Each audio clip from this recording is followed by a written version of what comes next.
Hey, Claire. Hey, so good to talk to you now. I'm back. I'm back home in Texas. You are, and I can tell because there's no mountains behind you on the video. And by Well, mountains, I mean like a picture of mountains. a wooden artwork that I found on Amazon. Yes. So now I have a blank wall because we thought it would be a great idea while we were gone for a year to paint our house. But that meant when Mhm. I came back, I had to move back into my house and there was nothing on the walls. All the furniture was like put away. So it was like moving back and then Oh, unpacking. And now I have this blank wall. So I'm gonna, I love me some you're not wallpaper. you're not a blank wall I hate it. gal. Mm-mm. Like I've been in my house for what's it been now? Almost 13 years? No, 11 years. And I still have blank walls because I just can't commit. But you are so good at not having blank walls. So you bought wallpaper? You're good at this Oh peel and yeah. stick Yeah. wallpaper stuff. What is Yeah. it? It's the well, for my office, it's the one that's the blue with like the gold sparkly Oh, part. I just loved it so much. So now it's all about like feng shui of the office. Like, do you have your, desk facing the window, but you can't have the door behind you because there may be an intruder, so you're never safe. So reading all the rules. yes, but you can't have like natural light behind your computer because your eyes are going to go crazy. Right. Which is what you have, right? I see a window behind you. It's not behind my computer though. Like I'm Oh, not fighting for the light. So, yeah, that's it's good. supposed to be behind you, Right. but I also don't So have doors. Yeah, you have an interesting space. Hmm. I'll figure it out. But I feel like I came back and it was like we took a 6-night, 7-day road trip from we were in Boston, then we went to Montreal. By we, I mean 2 kids and a husband. And we is a 4-year-old and a 7-year-old. And so we went to Montreal for the American Society of Engineering Education conference, presented there. It was great. Met a lot of awesome people. And then we're like, yeah, let's just drive home. It's only 30 hours away. So it was an adventure, but actually went pretty smooth. No crazy. There were 2 times where we got stuck in bad traffic. An 18-wheeler in front of us caught on fire, like a big fireball. The driver was fine. Why? We saw the fireball in front of us, like it just exploded. I don't know what happened. It was crazy. We thought if When that something happens, is your reaction to like do you just like watch it or you jump out of the car, go help? I was far enough back that I was not in the immediate I can help, but I saw Okay. that people had stopped and were on the phone. I was like, okay, someone's handling this. And there were multiple 18-wheelers in front of us. And I know they have like a whole radio system. Mm, So they were calling people. And so we were just at that point where we could see it, but yeah, we not were just close enough. Yeah. close enough. Yeah. So we were Yeah. about 2 hours just kind of watching the fire trucks and they were trying to move it out of the way and it was a big highway towards where were we then? Kentucky. I don't know. All the days and states merged together, but went to Mhm. Mammoth Cave National Park. We went to the Hot Ooh, Springs National Park. So that was fun. what? Yeah. Awesome. That's really cool. Did you go in the caves of Mammoth Caves? Mhm. Yeah. How was that? Did your Have you kids like been? it? No, it's on my list. Yeah. I wish we had more time to like do a whole tour. So if you just go to like the self-guided part, it's cool. Like you go in this like massive cave, everything is it's very cold. Like it was a very hot day outside and then it's very cold inside. So that was cool. And then there's someone there that answers all your questions. And then of course my husband's trying to spook my kids and they're talking about mummies and ghosts and he kept asking all these questions. Has anybody ever been stuck in here? Are they like haunting the cave? And there were some like wild stories. Oh my. But there is a other tour that you can see more and go like deeper into the cave, but it's massive, like hundreds of miles of cave that still hasn't been explored. Wow, that's really cool. And is it Mammoth Caves because of the size, or does it have anything to do with the animal mammoths? I should have asked somebody. That seems like an obvious question, Natasha. We're gonna go with because it's large, but if anybody Okay. listening actually knows. That. Okay, yeah, we'll stick with STEM curriculum. Yeah, right. But it was fun. But I have a story for you that I was like, "Claire, we need to record this podcast. I'm gonna tell you what just happened to me." Like, Yeah, please do, because you said 10 minutes, and I was sitting here. I was like, well, I don't want to rush her. She's eating her lunch. What happened? well, I got a phone call and Justin, my husband, was like, "Hey, go run out to the car and see if you wanna keep the cat." And I was like, "Roll it back. Missed a couple steps. What cat? What car? Why is there a cat in the car?" So a couple days ago, I went outside to the garage and I screamed because there was this little fluffy kitten cat. I don't know if it was medium-sized cat. It was just in the garage. And so I'm like, "Ah!" And then the cat gets scared because I thought maybe it was a rat or something. And then my brain caught up and was like, oh, it's a cat. So we couldn't find the cat. Like it disappeared under the car, toolbox, something. We opened the garage, door and we're like, hopefully it goes somewhere to find. We don't know whose cat it is. We didn't have time to take a picture. Like it was gone. That was a couple days ago. So then we have a car that's parked out in the driveway, and apparently this cat gets into the tire well, and then Yeah. Justin takes it to go get a car wash. The cat survives down Highway 6 all the way to the car wash. The cat, Where? I don't know. All we know is when they park, they hear meowing, and the guys at the car wash are like, "There's a cat in the car." And they're like, "What?" And it's the same cat. And they see it in, like, the tire well, and they have all these guys have to, like, work together because it's just a crazy cat, I don't know. So then they get it into the car, and this is where I am at the story here. Justin's like, "Do you wanna keep this cat?" And I'm like, "I don't know whose cat it is, but it clearly likes us. It will not leave us alone. So, Claire, what do I do? Because you are a cat lady."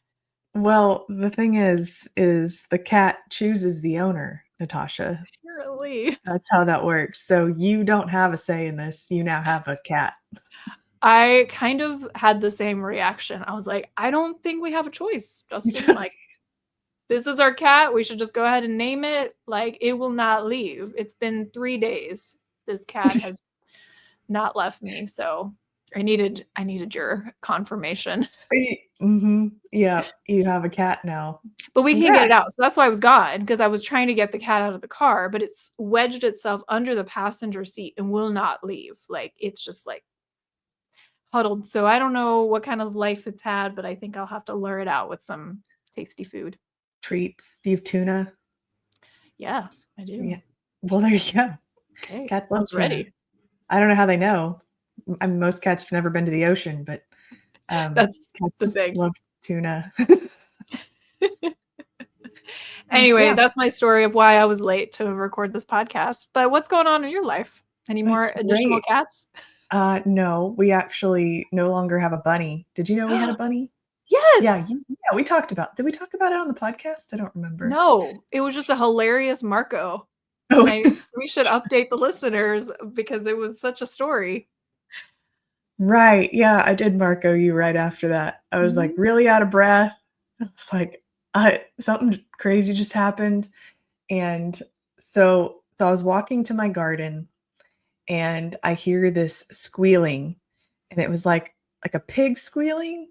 I don't have another reference for different types of squeals, but it sounded like high-pitched pig squealing, and I was Okay. like, "That's a weird noise," and so I look off towards the road, and this is maybe 100 yards away, and I see a rabbit, like, by the road, and I was like, "Oh, there's a rabbit," and then I see this huge vulture, and it is picking up a baby bunny, and I thought, "I don't think so." And so I took off, like, sprinting, and this is where my husband later, he was like, "Wait a minute, we have a Ring camera in that direction. I wanna see you running," 'cause I was like yeah, Did I was, you like, see in it? flip-flops.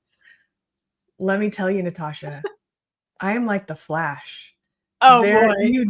you do not see me run by the camera. What? I know. In Like, flip-flops. I'm flip-flops. That's a I was talent. running so fast that the camera did not pick it up. which I'm so grateful because I'm sure I'm that my very running is glad. not graceful because I was like, "No, no," and I was screaming at this vulture, like, "Drop it!" Like it was Were just your gonna let kids around? so yes, they were on the back porch and I just abandoned them and was like I'm sure they were like, "What is happening?" And I just took off sprinting, screaming, "No." Yeah, and so this vulture took off with this baby bunny down the road, and I'm still, like, sprinting after it, and I was, like, trying to figure out, well, do I keep sprinting? Because if I stop to bend over and, like, pick up a rock to throw it, like, I'm gonna lose like, that distance is gonna widen quite a bit because this bird is flying, and I'm running, and I'm not a runner. So but I caught up to this thing. I don't know if it's because the rabbit was heavy enough so it couldn't fly very fast. I would like to think that I'm just really fast in an Super. emergency situation. Yep, I agree. Uh-huh. But I caught up to it to the point where it was like, "Forget this," and dropped the bunny. Now I wasn't right under it, so I couldn't catch the bunny, and it was like 7 feet in the air, so this bunny hits the ground pretty hard. Was in shock. So I pick it up and I realize it's doesn't have life-threatening injuries that I could see, and that's when I was like, "I need to Marco Natasha because this is what I do, like, after I give birth or rescue a baby bunny." I Marco Natasha. It's all yeah, same bucket. Same, yeah. So, yeah, and then, obviously couldn't let this bunny go. The mom was nowhere to be found. We tried looking for, where its nest was, and I contacted a local bunny expert, was like, "Is this d what do I do? What does it eat?" And it's, like, apparently a teenage bunny, so it didn't need milk or anything like that. So, obviously, the next step was to buy all of the things. So then I had a big cage for it and, like, special bunny food and the hay, which I'm allergic to apparently, Oh, and there all of the bedding toys in case it gets bored. went all out. Yeah, it had all the bunny things. It had a name, and we played with it, and it What was real happened? sweet. Where's this It was going? cuddle. It was a great bunny, but then it fully healed, and it is Uh-oh. a wild bunny, and Uh-oh. so anytime we'd let it out of the cage to, like, hold it because it's a pet, and that's what you do with a pet, but it didn't know that. I didn't know So that. it would Mhm. take off and, like, would go hide in places of our house that we didn't know how to I get to. see. So thus, we decided the bunny is now okay, and we can rehabilitate it back to the wild. So we did. Okay, so Claire, I feel like we've spent this whole podcast just talking about animals, and so our listeners are gonna be like, "Clearly, this is an animal-themed podcast of, like, what can you do with STEM and animals?" I could segue there. If you Yeah. want. I had another question, but take it away. Well, you can ask your question because this could tie in. Okay. So, yeah, go ahead. All right. So we are here in the month of July in the summer, and maybe teachers are off, hopefully on vacation, relaxing. Others may be thinking about the school year ahead. So, what recommendations do you have for teachers that are STEM educators to prepare for the fall that they could do right Great now? question. Yes, what to be doing right now if you're a STEM teacher. And I think as I was, thinking about the things that I've experienced this summer, maybe things you've experienced this summer. Summer is a great time for you to like have this creative freedom and hopefully feel that creativity starting to come back because it gets destroyed during the school year, with all the other things that we have to do and we get overwhelmed. Um, but now I think what we can be focusing on first, whether you're a new to STEM teacher, this is going to be your first year teaching, or a seasoned STEM teacher that you've been doing for 20 years, is to take a step back and don't stress about any of the details. Use your creative energy to just think about like overall long term, big picture goals for the school year. And that for me usually starts with like an overall theme. Like, what Mhm. do I want my school year to look like for each grade level?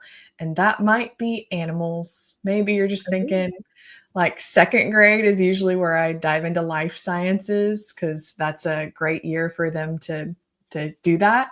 And so maybe you're thinking, "Hey, I just wanna learn about different things in nature," and stick with that. Like, that is as deep as you need to go at first. think of overall big picture storylines, topics, maybe skills you want your students to gain in each grade level. And then you can start looking at curriculum that can fit within those goals. Because I think if you do it the other way and start just looking for curriculum, it's overwhelming. It's Yeah. too much. You don't know where you're going to go with it. You need to have that like end goal, big picture first, and then you Mhm. can kind of relax about the rest. Because really, how it works, and every year I'm like, oh yeah, I'm going to do everything the same. I've already done this several years. Right. I've got all these lessons planned out. I mean, maybe the first month will go that way. You've got it planned out. You've got your first month ready. You get all Throw it those out. lessons done.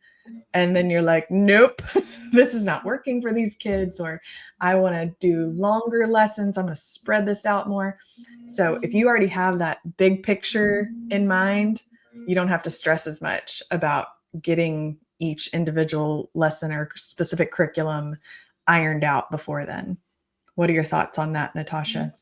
Yeah, and I know for younger grades, maybe even starting with a story. I know you love to do Mhm. that, is finding a book that connects. Can you really?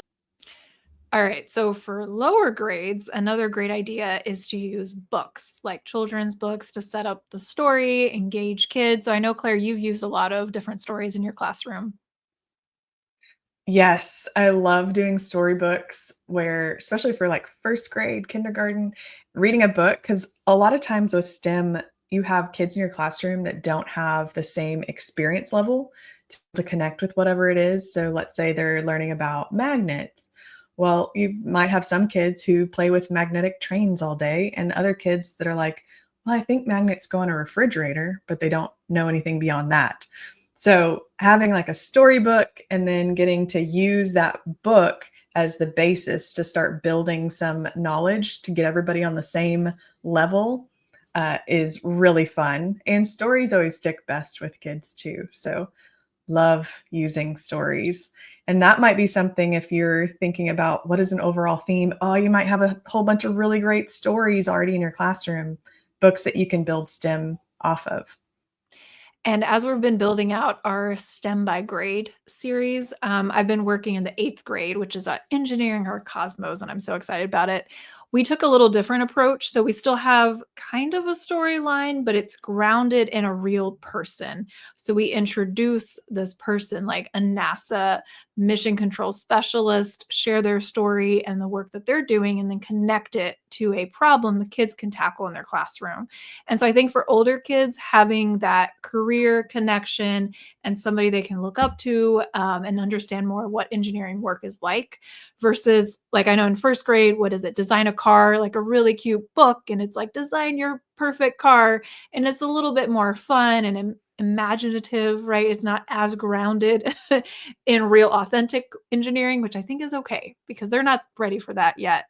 So do you find that your kind of stories change in teaching kinder all the way through eighth? Yes, and I think it does come with the understanding or the ability to relate to more abstract concepts as you get older. So, as we teach older grade levels, we tend to go kind of bigger or broader as far as what the topic is, or being able to talk about careers. Well, a first grader might not even understand what like a career really even is. Like, why would you have one of those, and what does it really mean? Well, an eighth grader should be thinking more about, well, what would you want to do with your life and how science can fit into different careers? Something that a little kid can't really understand yet. So, yeah, storylines definitely will change based on that. And the science gets harder. And so things will get more complex as you get into the older grade levels. And I would say that would be my next thing of what STEM teachers should be doing right now is stocking up on all the supplies that you might need for each grade level band. So if you are a lower elementary teacher, you should be looking maybe at some storybooks that are great for STEM and stocking up on those for your classroom, or more generic building supplies like magnetiles and things that you know you're going to be using if you're teaching magnets, things for different stations for experiencing different things in your classroom.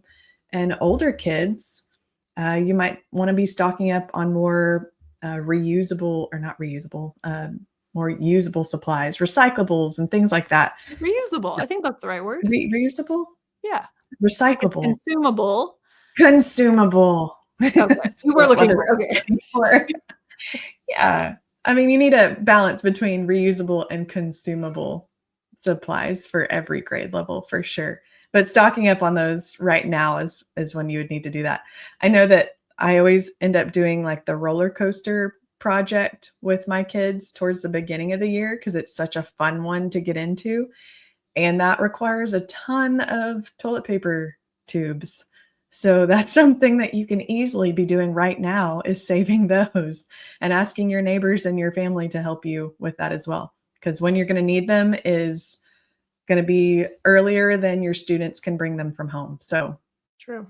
start stocking up on those. And maybe going to your grocery store, Walmart, whatever, and get donations for supplies. This would be a good time, as they have all their back to school stuff, they have all these extra boxes, maybe they can donate things to your classroom. Yes, that would be great. So I would say if you are like, what are my top 3 things I should be doing right now as a STEM teacher? First, coming up with your overall theme or topic or big picture goals you want to accomplish with each grade level. Then start kind of thinking about what the curriculum would look like just in the first month. That's what all you would need to plan because you're going to be dumping the plan after that if you plan beyond the first month. And then you can start shopping for supplies that are needed for whatever your long-term goals are. If it's life science, I'm sure you can stock up on some life science things for little kids, magnifying glasses so you can explore nature, things like that.